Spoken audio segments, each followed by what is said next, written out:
Hi, my name is Kenny. I'm a bartender and I make cocktails.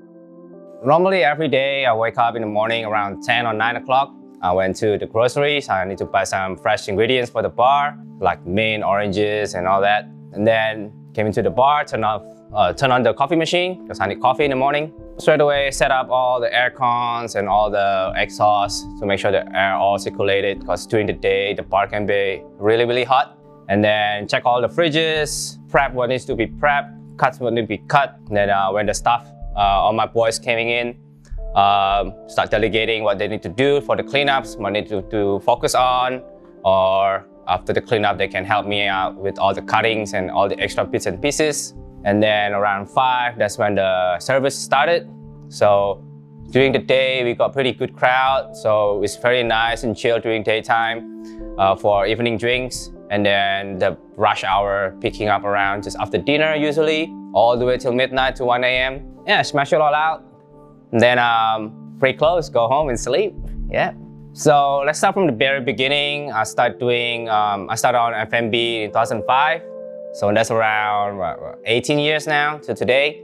So back then I worked in almost like a high-end pub, like a bistro. So we mainly focus on beer and wine, not so much on cocktails. So I stayed there for about 7 to 8 years in that place just to run the operation bit. And I got really bored and I started doing cocktails. I started doing cocktail competition from 2011. And I started doing cocktail because back in early 2011, I watched this Japanese drama TV from Asahi TV called Bartender. It's the first time I saw a Japanese bartending style, you know, when you shake from the side and then you stop and then you look and then, oh, enjoy. So I like that process, you know, because it's unheard of, because what I've been doing lately is almost like an American, Australian style where everything we're throwing bottles and we just do layer shots and all that. Everything's about speed. So this is the first time I saw bartending at the slowest moment. It takes a while to make a drink for the Japanese people. No offense, the drinks are always awesome. So I want to know why it's so long to make that drink. What's the process behind it? And it is one episode about mizuwari, which is simple, whiskey and water.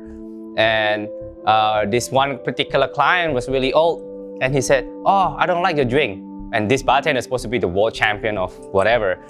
And I thought, oh, okay, you don't like my drink, it's just only whiskey and water. What happened? So he went back, so he checked on his background, his client background. He went to this old city. Oh, and he realized, oh, back then he drank his mizuwari without ice. There is no ice back then. There was no fridges, no electricity, no nothing. So he figured out, so when the client came back, he said, well, he was a CEO of some other company, a really important person. And he came back and, oh, I love this drink. You figure out why? He smiled, you know, yeah, I did the research. So he picked the right amount of alcohol ratio to water without ice, serving the perfect highball. So from that moment, it's like, dude, this guy's insane, man. Like, I thought Japanese all about the ice. Now this guy can serve highball without ice at all. And the clients still love it. On a commercial TV, this is insane. So from that on, I fell in love with the cocktail industry. I did try the Japanese hard shake and 5-point star shake thing. It didn't work. So in 2011, I started doing cocktails about 2 years. I entered about 50 to 60 different competitions. I lost all of them, but I make my name on the hot list. People keep on mentioning my name with the wrong pronunciation because I'm the only Asian guy on the stage with some weird Asian name. Is that, just call him Kenny, okay. And then I realized, oh, I don't even work in a cocktail bar at all, you know. So I end up, okay, I quit my old previous job and said, I need to move to a different bar. So I work in a high cocktail volume bar. So we shake about 200 to 300 espresso martinis a night. In 2 years, I learned a lot. And then I moved to another different cocktail bars with different style, the Japanese style, American style. And I think I decided to go back home from Australia to Jakarta is when I won the Australian Championship in Australia. So that was it. That was the highlight of my moment. When you choose to become a bartender or in any F&B premises or job or business, you choose that life. you cannot like half-hearted choosing the other bits and pieces. If you into it, then you gotta be 100% into it. So the thing I love about in the industry, especially being a bartender or working behind the bar, first of all, the bar is, you get to see people right away. The interaction is instant right away. It's like there and there. It's different when you work in the kitchen. Everything is hot. Your friend is the printer, right? So that's why I love being at the bar in front of house. And what I noticed, I've been doing this for 18 years, is like every day, for 18 years, every day is different. So there's new people coming in and out, regulars coming in and out. Over the year, I think the relationship between me and my regulars and other new people becomes like very organic. Yes, they love the drinks, but sometimes they just want to hang out, they want to talk. And I love that, If they love it one time, the first impression is the best. They love it, and after that, Kenny, or make me whatever. When they start saying that, it's the best feeling. Because at the end of the day, and they end up like, Kenny, I want to drink 8 glasses tonight, omakase me. That's the best. So it's good. It's like, it's almost like a mutual relationship. It can be done because we set up the bar so intimate, it's so small.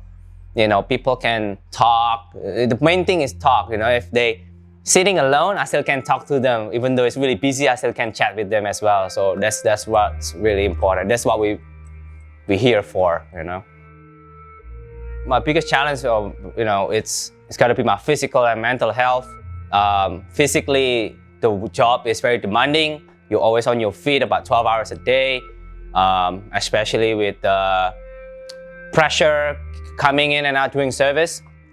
So, and that pressure every day, if you cannot handle it or you cannot switch your different hats at the moment, it will drive you insane and crazy. You probably want to kill yourself. It's like, what the fuck am I doing this job for, But if you manage it with all the troubleshootings and all that, then I think it can be a lot more fun for the job. Yeah, we don't follow the public holidays. We always open. We close when it's needed, but we're always there to serve people. And if we do, then I take my holiday very short, not too long, because I get bored too quickly. Usually I would go to the extreme sport kind of holiday. I go to the mountains, I go snowboarding, I do backcountry, ride some POWs, and then usually Japan have good powder. I think that makes you keep thinking, keep sharp, keep being creative, and eat lots of food, yeah. This bar, there were about 5 of us, including me, in this particular project. There's Andra, Pasha, Tamish, and OG, and myself. We've been planning about this project around about a year plus, about a year more. So they all were my customers, my regulars from my previous bar that I work in. We talked, we met, they were my regulars, we become really good friends. I had a phase of my life when I was really in a shithole. There was also a great moment to pick it up as well. So we've been through ups and downs. They know all my stories, and we decided, let's open a bar. We were looking for this spot. Hallelujah, we found this old building. It's an old radio building. It was really cool. And when I saw it, I was like, this is it. This is it. This is the layout, the sun, everything was perfect. So 5 of us decided, okay, let's meet up, let's have a chat, let's figure this out. When we did this project, it's good to have people that believe in you, actually invest in you because they know what you've been doing all the time. You don't have to explain too much because the result is already there, since spoken of. When we did this concept, I wanted to be focused on cocktails and chat, like it's our saying since day one. I want people to talk. I don't care what their background is. I don't care who they are. As long as they show respect to the bar, or show respect to the staff, show respect to the drinks, I don't mind that. I want them to stay and talk. I don't mind if they're staying for hours and hours. Of course, they'll be drinking. If they're hungry, they can go food. I'm pretty open with that. The 5 is super chill. So the golden tooth is all about, just relax, and if you need to vent out, to talk, this is the place where you want to cry. I've seen people cry here. I've seen people smiling. So it's good. I think that's what the golden tooth is all about. That's what we want to provide. This is our service, and this is the space for it. So the menu. If people been to, if they had all my drinks before, my style of cocktails or beverage that I make, I always keep it simple. I keep it to the point where the flavors are understandable. I don't do gimmicks at all. I don't do, they call it drama or the showmanship, with all that crap. It's like, dude, no.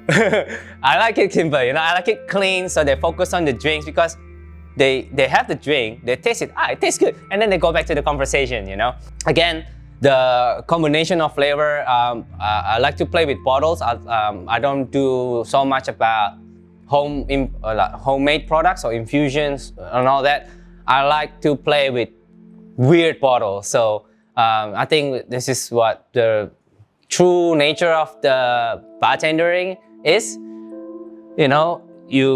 You mix drinks, so you mix whatever you can mix to make the flavor combination new, and people are like, oh, this is interesting. Could be interesting bad or interesting good, but you always recreate some new flavors. The drinks is a condiment. We sell the space. It's all about the environment. So honestly, people might say, my old-fashioned or my Negroni is too sweet, or it's not as good as the other places. Yeah, but why they keep on coming back? You remember the seat, the smell, who you're next to, of course the drink flavor, and then you keep on coming back for that, No one can babysit you in this kind of industry. You just have to be at it. If you fuck up, then learn from it, pick it up right away. Do not just whine and roll around and crying. It was not gonna hurt. You're not gonna learn anything, because intangible skill is something that you need to gain. You need to, build your wings around it. Does that make sense? Yeah. So I think that's for the bartenders or the people who was just starting in the industry. I think if you are you moving from being a worker to a business person in the industry as well. Again, don't take it lightly, because the product, we try to give a part of our soul into the venue that need to shine. So, lots of sacrifices of time.